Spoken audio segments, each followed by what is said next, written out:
Chers élèves de 5e, bonjour. Alors nous voici pour la correction des exercices à faire pour ce vendredi. Alors il y avait au départ 2 exercices de construction, puis 2 exercices de raisonnement. Alors on va commencer par les constructions. Alors là on nous demande de construire par exemple là 3 losanges avec différentes caractéristiques. La bonne idée, avant de se lancer dans le tracé, c'est essayer d'imaginer quelle forme a chacun de nos objets avant de les tracer.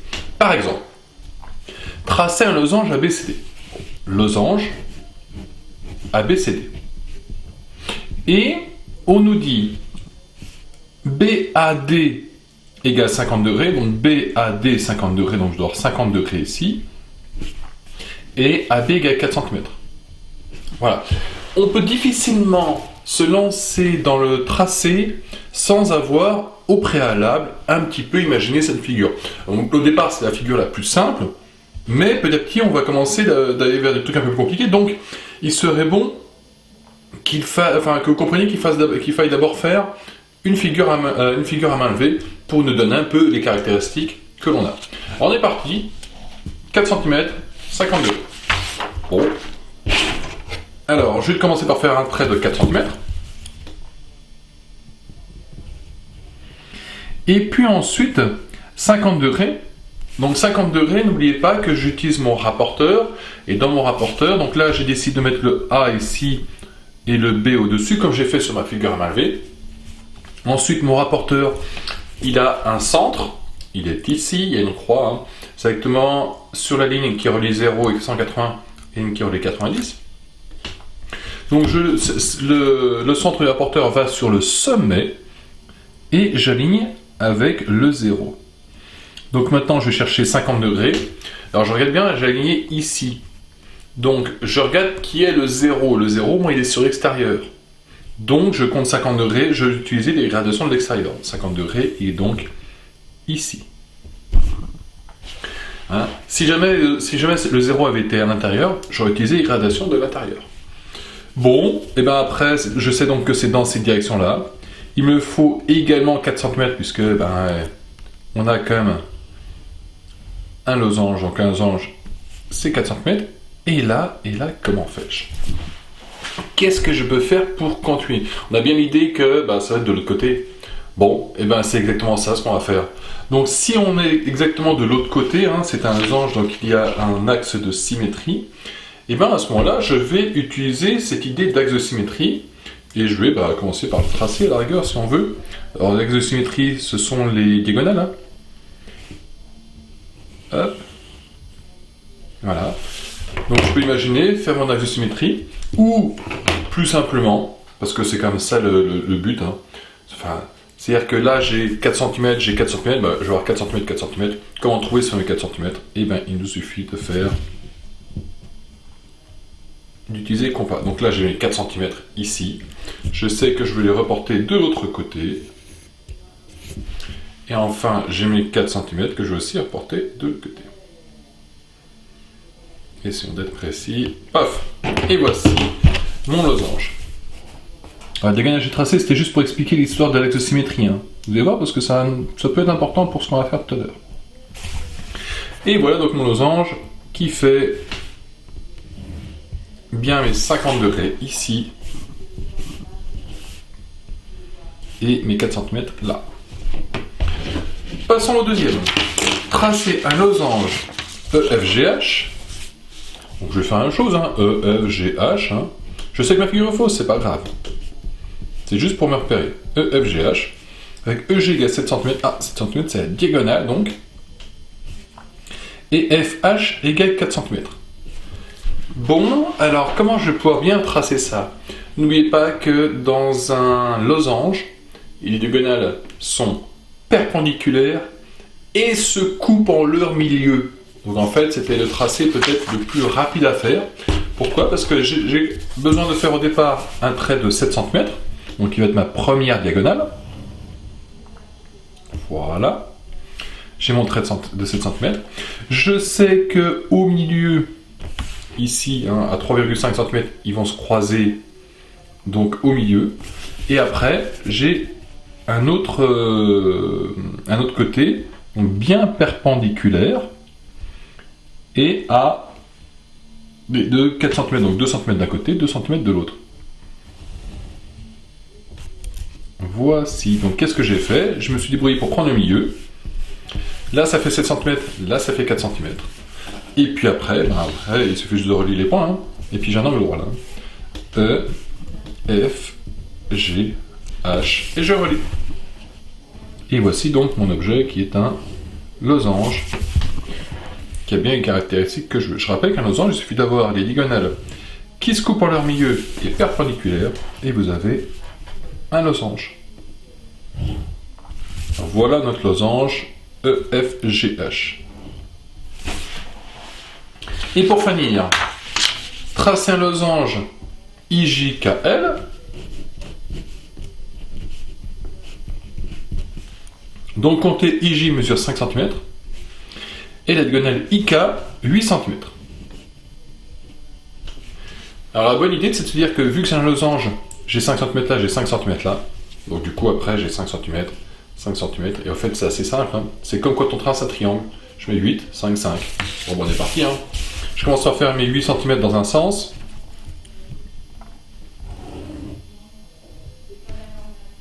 Voilà, j'ai mes 8 cm. Donc ensuite, je sais que ici, je vais l'appeler I, ici K. Et après, les autres points sont avec 5 cm de I et 5 cm de A. Donc je prends mon compas, je fais un écart de 5 cm.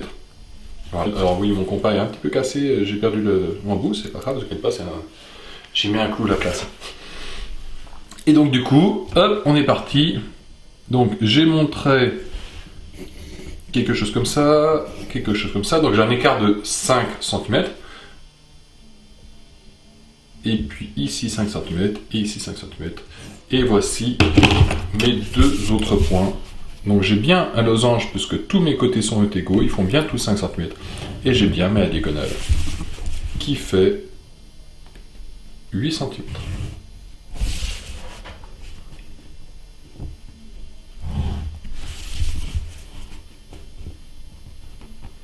Donc voici ce qu'il y a à faire pour notre premier exercice. Donc I, J, K, L, oups, 8 cm, 5 cm, 5 cm.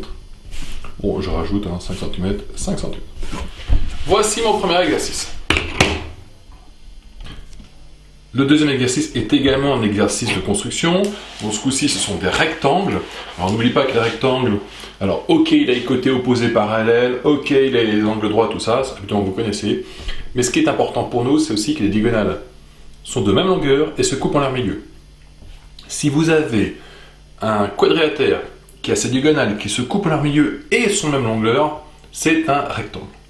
Donc, on est parti. Rectangle MNOP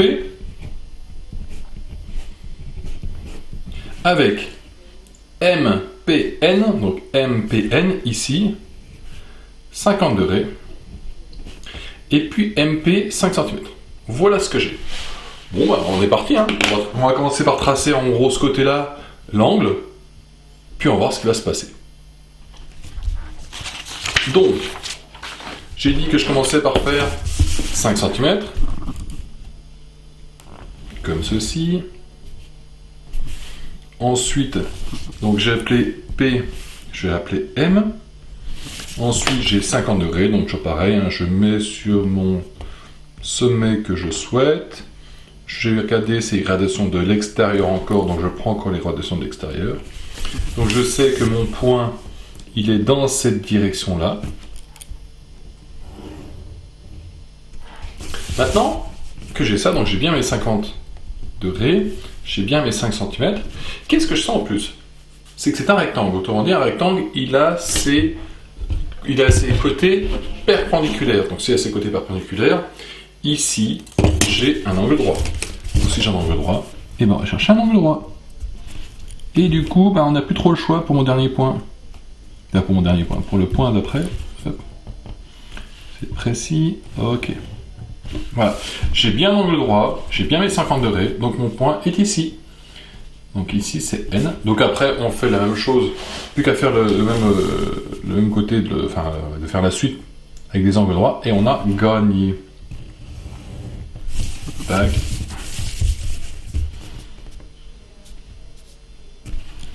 Et voici mon objet. Donc la bonne idée, c'était de tracer l'angle et derrière de tracer la perpendiculaire et voir où ça se coupe. Pour la deuxième figure, alors il y a dans une classe quelqu'un qui m'a dit hey, il y a un problème, et il avait tout à fait raison. Bon, a priori, l'autre classe n'a pas dû poser de problème, hein. Bon, ok, super. C'est qu'en fait, ici, je me suis planté, c'est pas RST, c'est QST. Parce que vous allez voir, ça va poser problème si jamais on a mis RST. En tout cas, on avait un rectangle. Donc Q, R, S, T. QS, donc la diagonale, elle fait 7 cm. Et j'ai mis au départ RST, donc l'angle là, qui faisait 30 degrés. Ouais, c'est pas jouable. Alors c'était QST, donc ici j'ai 30 degrés. Bon bah après la suite, on va faire un petit peu la même idée. Alors vous allez voir. Elle était un peu fourbe celui-ci. Allez, on est parti. Donc, j'ai 7 cm, c'est une diagonale. Bon, je vais faire comme ça, histoire que vous voyez bien que j'ai imaginé que c'est une diagonale. Donc, j'ai 7 cm. Ensuite, j'ai 30 degrés. Donc, 30 degrés, je vais faire ici. Ah, tiens. J'ai bien aligné, mais j'ai aligné le 0 à l'intérieur. Donc, j'utilise la gradation de l'intérieur. Mon 30 degrés, il est donc là. Donc, mon angle il est dans cette direction-là. Oh là là. Alors, attention, maintenant, il va falloir trouver où se trouve le point dans cette direction-ci. Alors, j'ai 30 degrés. Je sais que je voudrais un angle droit ici, de telle façon que ça coupe là. Alors, la bonne idée, vous pouvez très bien vous dire, voilà, je prends mon équerre et je déplace jusqu'à ce que ce soit perpendiculaire. C'est tout à fait juste. Je vais raisonner autrement. Moi, je vais me dire, voilà, si j'ai 30 degrés là et 90 ici, combien il me reste pour le troisième? Il me reste 60 degrés. Donc en fait, ici, j'aurai un angle de 60 degrés. Et si nous faisons ça, 60 degrés, il est dans cette direction-là. Ce coup-ci, je prends les gradations à l'extérieur. Donc, si mes gradations, si mon angle est de 60 degrés ici, hop, je me suis débrouillé pour faire 60 degrés ici, parce qu'à ce moment-là, 60 et 30, ça fait 90, il me reste bien 90 pour le troisième angle. Bon, après, plus qu'à finir mon rectangle, avec mes angles droits, et on a gagné. Alors, petit dernier exercice, les deux derniers exercices, c'était sur du raisonnement. Il va falloir que certains entendent ce que je vais dire tout de suite. J'ai des élèves qui se sont dit, je trace ces figures et je dis, elles sont parallèles. Pourquoi? Parce que ça se voit. Non. Si vous voulez démontrer que quelque chose est vrai, il faut utiliser que les informations que vous avez. Et donc, ça se dessine pas. Il n'y a pas besoin de dessiner.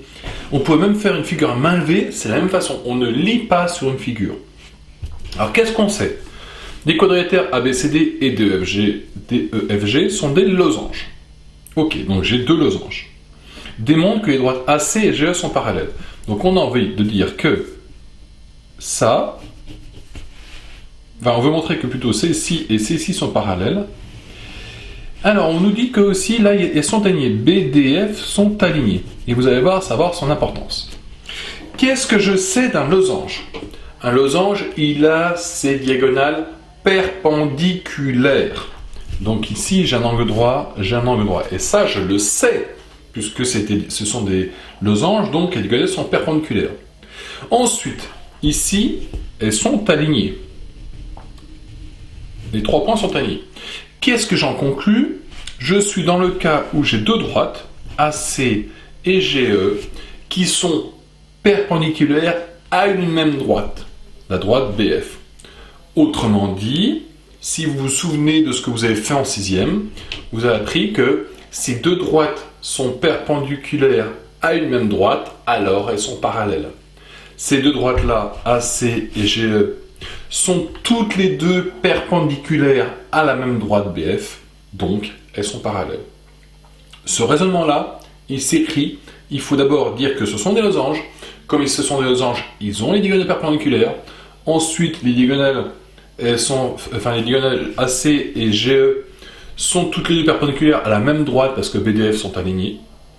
Donc, les droites sont parallèles. Et ça, voilà le raisonnement, et il s'écrit entièrement. Et la fin, on nous dit, voilà, le quadrilatère BOUE et le quadrilatère BRUT sont des parallélogrammes. Donc là, j'ai bien des parallélogrammes. On nous demande de démontrer que le quadrilatère TERO, donc TERO, est un parallélogramme. Alors là, en fait, on avait des informations sur les diagonales. Qu'est-ce que l'on sait? On sait que, vu que ceci, c'est un parallélogramme, les diagonales se couplent à leur milieu. On nous dit aussi que que BRUT est aussi un parallélogramme. Donc si je trace cette diagonale-là, la diagonale, elle va se couper en son milieu avec l'autre diagonale. Autrement dit, S, c'est aussi le milieu de R et T. Qu'est-ce que j'en conclus? J'en conclus que j'ai ici deux côtés égaux, enfin deux segments égaux.